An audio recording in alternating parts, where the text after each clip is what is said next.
What's going on, banana pudding?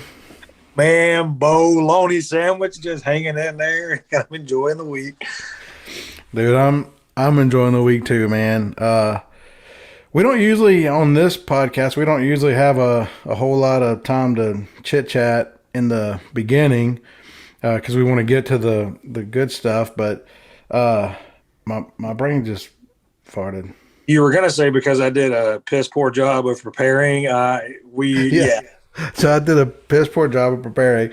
No, I was gonna say I'm really excited about tonight. So for people probably don't know this, but we usually record two episodes a night. So we record your episode and then we record my episode. So I'm very excited about what we're going to be doing tonight. So, but I wanted to talk to you for just half a second before we get involved in this. Let's talk political for a second.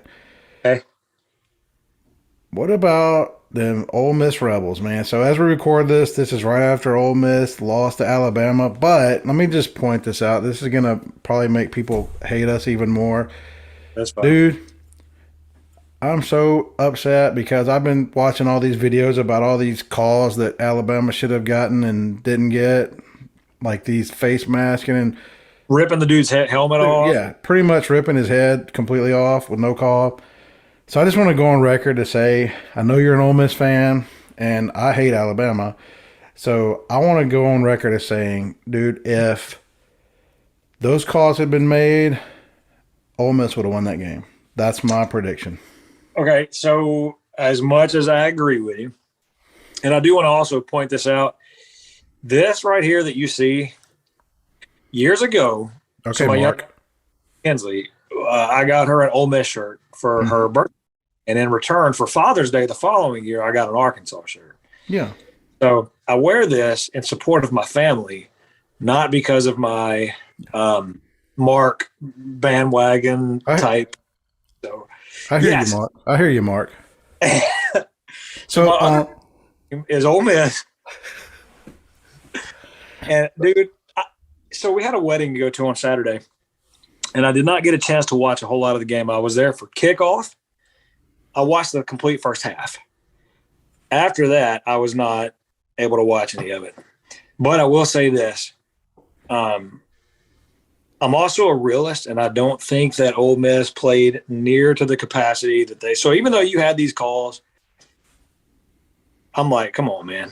I agree. Really? But I do agree, but that Bama privilege sure did help. So anyway, I know we're not going to make any friends, and I don't care. But so anyway, after that, you ready to build a bar? You ready to start building a bar?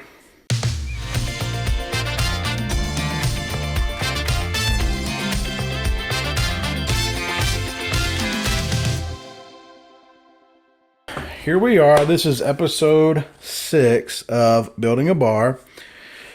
And I guess let's just jump right into it. So, what do you have for us tonight? So I am bringing to the table Mellow Corn, bottled and bond, straight corn whiskey. Not to be bourbon, straight corn whiskey. And before we jump into why did my computer just do this? Before we start jumping into all of that, one of the things that I want to point out is that I love corn whiskey. And I will tell you why as we get on further down the podcast. Yeah, so I know you're a freak, a corn whiskey freak. You're a like moonshine corn whiskey freak. And so honestly, I'm a little bit surprised it took to episode 6 for you to bring out Mellow Corn. I figured that would be one of your first or second ones, but it's in the top 10, so that's good enough for me. All right, well, let's jump on in. You know, I got some questions. So, and by the way, I also have my bottle of Mellow Corn as well. I've been pre-gaming a little bit with that, so I'm almost out. So before I start with the questions, I'm gonna give me a little more. All right. So the obvious first question that we always ask is, why should this be on someone's bar? Okay. Number one, So I'm a sucker for these labels, man. Like if this doesn't scream 1971 or whatever, it's a conversational piece of colors. Um, and I'm going to kind of date myself for a minute or two and kind of also throw you in the mix. So do you remember when mom and dad used to get so mad at us whenever we would go to school dressed like idiots, and that carried on into our adulthood because we have no matching styles whatsoever? Yeah. I mean, that was mainly you, but I get it. Yeah, well, I learned it from you. And so the fact that you had this like 1970s shag green and bright yellow with red, that's awesome in itself.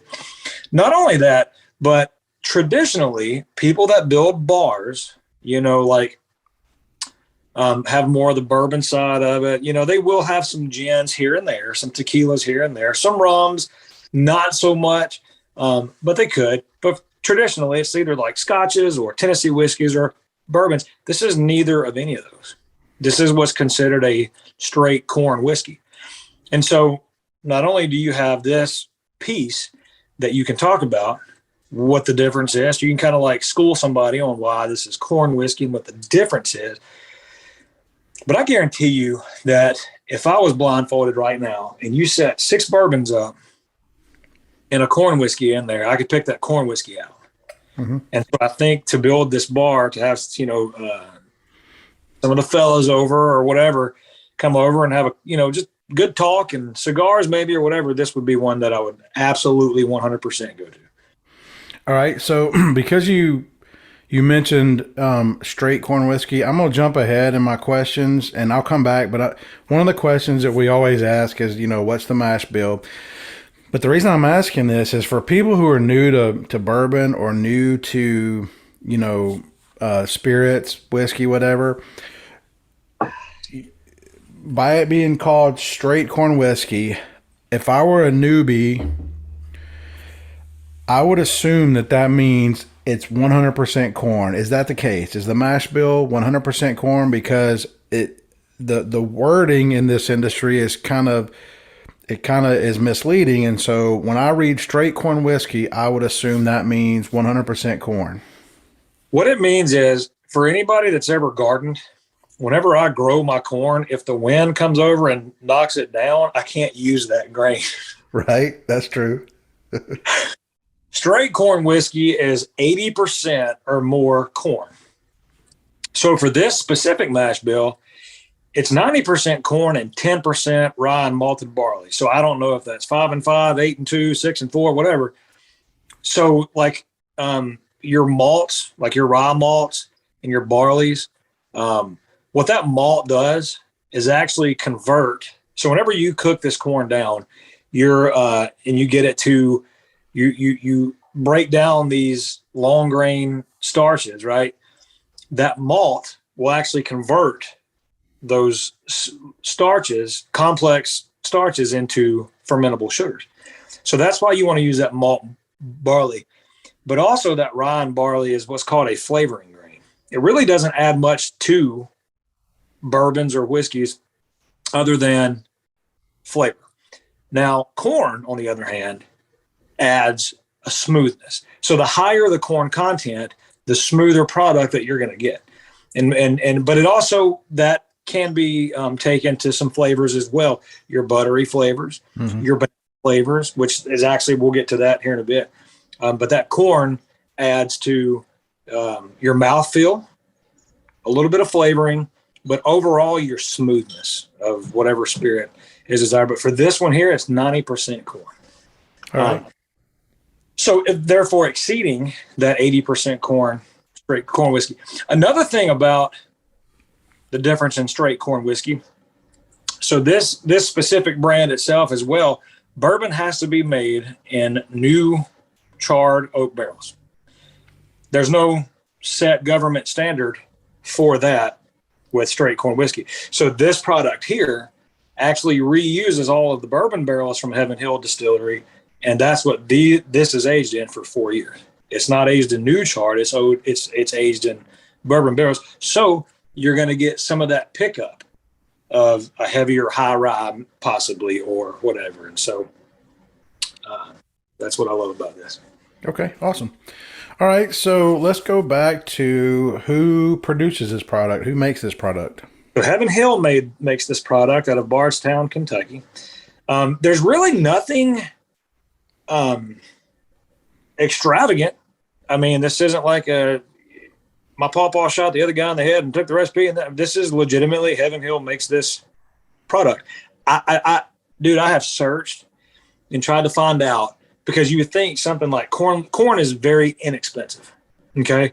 So to make a 90% corn whiskey, you would think it would be about $1 amount. Like I'm putting, say, $2,000 worth of grains in my mash bill, but I'm reaping an 18% profit. I have no idea why in the world they chose this product. Well, I kind of do, but I kind of don't. But why this is a consistent seller and why they keep it, I don't know. But Heaven Hill is the one that makes it. Sweet. All right. So I'm going to bring something in a little bit later on that when we get to talking about it. But so talk to me a little bit about the label. And as always, I don't mean, you already kind of covered the design, but let's talk about, a little bit about the label, the product itself. So the label, I could find a little bit that the Mellow in Mellow corn, just meaning mellow, kind of as I covered earlier, the corn brings out the mellowness of it. So I don't know how true that is. I can't attest to that. Just something I read. However, this brand was originated in 1945 by a company called Medley Distilling Company. Have you ever heard of them? Mm-mm. I never have either. From what I gather, they were out of Kentucky. They were one of the very first distilleries that opened up after Prohibition, and they were from I think it's the Green River distillery company. I don't know. I wasn't alive back then. But so Heaven Hill actually acquired this specific brand in 1993, and they've been producing it since. And so again, there's nothing extravagant other than Medley Distilling Company developed the whole thing. And then in 1993, Heaven Hill picked it up, and they've been doing it ever since. And there is absolutely nothing over extravagant other than this is a very, very fine spirit. I love it. Okay, so does mellow corn does it have any other like expressions, or is it just this one mellow corn? It is just one mellow corn. When you go and there's no mellow corn single barrel. There's no mellow corn high rye or anything like that. It's legitimately just bottled and bond. Now, we may have touched on this before. So bottled and bond is a single distiller and a single distillery in a single season. So I know that a lot of people may or may not know the significance in seasons, but, and I'll argue this with anybody any day, it doesn't matter. Things distilled in springtime versus fall time versus wintertime versus whatever, elements play a part. And you can definitely taste that. And so whenever bottled and bond comes around, you have a specific season, a distilling season, which I know the seasons aren't spring, fall, whatever. I mean, distilling seasons are definitely, they're two different seasons. But whenever I, as a distiller, and you are a distiller and you're over here, you can't distill stuff like traditionally, whatever you distill, whatever I distill, and we have this barrel house full of barrels. We pick and choose to make a consistent product. You can't do that with bottled and bond. It has to be my stuff in my distillery during a specific season. I can only pick from those barrels at 100 proof. Okay. And so one thing I wanted to point out was on our first episode, the first bottle we put on the bar was Evan Williams Bottled and Bond, which was also a Heaven Hill product. And so this is mellow corn. And so one of the questions I would like to know, which I mean I know the answer would be, was this ever a bottled and bond product before Heaven Hill picked it up? And the answer would most likely be no. But one of the things I want to point out is the brand ambassador for Heaven Hill, his name's Bernie Lubbers, and he is the hands down single source of knowledge on bottled and bond. He is the biggest promoter of bottled and bond. He's Mr. Bottled and Bond. And so what I think is cool is this is a product that they could have picked up, they could have bought and just left it as a just generic corn whiskey and been fine with that. But they fought to make it a bottled and bond to add that extra restriction on it to make it that much of a better product because I would probably argue that most distilleries would have bought that label and brought it back and just brought it back as a regular corn whiskey and not added the bottle and bond element. But because Bernie Lubbers is such a passionate bottled and bond fanatic, really, I think that played a huge part in it. So kudos to them for making it a bottled and bond and not just leaving it just a generic. And I think that probably you could argue that probably helped with the popularity of it, and Oh, absolutely. You know what? And I think I covered this in episode 1. I'm not a big fan of the government thing, but the greatest thing the government has ever done, bottled and bond. This is such a fine, you know what? Never mind. Yeah, fine product. Bottled and bond is top notch. And so my favorite bourbons are bottled and bond. And I'm also a big corn whiskey guy. So to have corn whiskey, bottled and bond, it's like warm hugs, dude. Yep. All right. So what would somebody pay for this bottle? Okay. I'm starting to see a trend here with this, the payment option. So again, I use the Booze app, and Booze app says that $16 is the MSRP. I can see that. That's relatively cheap to produce. $22 is a fair price. I go to a specific liquor store in between here and the base because I can't get this on base. So I go to this liquor store. I paid $18 for this. So for my liquor store that I go to, which is Ace, it's just outside of Jacksonville, right as you meet Cabot. I mean, it's literally that far from the line. And so I go there, and every time the Booze app, I compare something with the Booze app to the fair price, Ace is right in the middle. Okay. One that I go to. So I paid 18, but a fair price would be 22. Okay. I can't remember what I paid. I think it's probably around 16 or $18. I can't remember what I paid for this, but yeah, it's definitely a good drinker. It's also one that's, it's a good mixer as well, but I like it. I mean, I like it neat, and so it's, not bad. All right, so how hard is this to find? I will say this before you answer this question. Since I've been in Kentucky, I can find this thing at any liquor store. I can find it at Kroger. I can find it at, Walmart or Target or whatever. When I was in Tennessee, I could not find it anywhere. So that doesn't mean that it's not, widely available. I just couldn't find it anywhere in Knoxville, Tennessee. Well, oddly enough, when I was stationed when I was in Oklahoma, I didn't even know anything about it. When I was in Missouri, I think is whenever you and I started to first talk about this. I could not find it in Missouri. Could not find it, at least in Brookhaven, Mississippi. I couldn't find it. But in Arkansas, you can. So I don't know if it's just maybe the liquor stores that we hit, because it's a pretty popular, and Heaven Hill delivers to everywhere. So I'm assuming it's just out there, unless maybe some distributors just don't know about it. I don't know. But every time since you and I started to talk about this and I got down here to Cabot, that liquor store that I go to, it's there every time. All right. So last question I have is, what should people be tasting? And I know what you're about to say because we've discussed this already. And for those who have never had this, what they're thinking is you are going to just taste some buttered corn and white lightning with a little bit of age on it. But talk about what you taste. Dude, I'm going to tell you this, and I'm just being as honest as I can here. I love every bourbon that you and I have covered, so far. And I can go ahead and, because I'm a psychic, I can tell you that I've loved every bourbon that we're going to cover. But arguably, to me, this is the most versatile whiskey that I think I've ever had. Because you would think just by corn whiskey, okay, because most of your moonshines taste the same.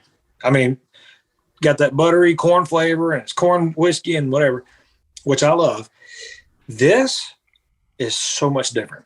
And I think the reason it's so different is not only that 90% corn, but I think it's that you're using different barrels. You're using barrels that have already aged, because each barrel has its own, and we'll get into this in our grain to stained glass, but each barrel has its own life and its own characteristics and its own personality. Well, this is picking up each individual thing. So when I get right off the nose, I'm going to tell you this. This may come as a surprise. I'm a rather large guy that loves banana pudding. And I get bananas. Right off the nose, I get bananas with a little bit of alcohol. You mean bananas?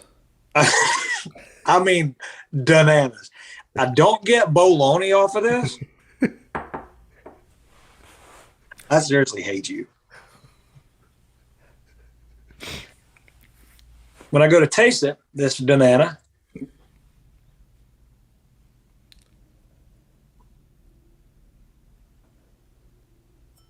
on that front palate, I taste honey. That honey, it's like a honey, and then it quickly goes to me to a butterscotch. I get butterscotch in the middle. Whenever I get to that very back, dude, I taste chocolate. This is like, this could be a dessert bourbon. I mean, it's like honey.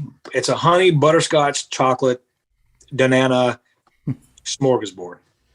Explosion. It's an explosion in your mouth. It's an explosion in your mouth.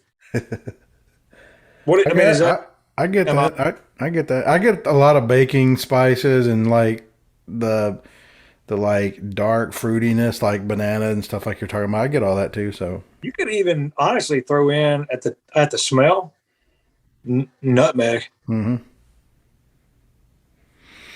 All right. So do we agree that Mellow Corn should be the 6th bottle that we put on our bar?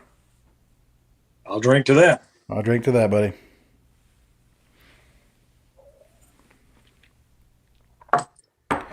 All right, man. So until next time, hotty toddy. Gosh almighty. And, well, we'll see you next week then. Absolutely. Love you, homie. Love you, man. If you like what you heard, check us out on these social media platforms. Just search for My Journey Through the American Spirits.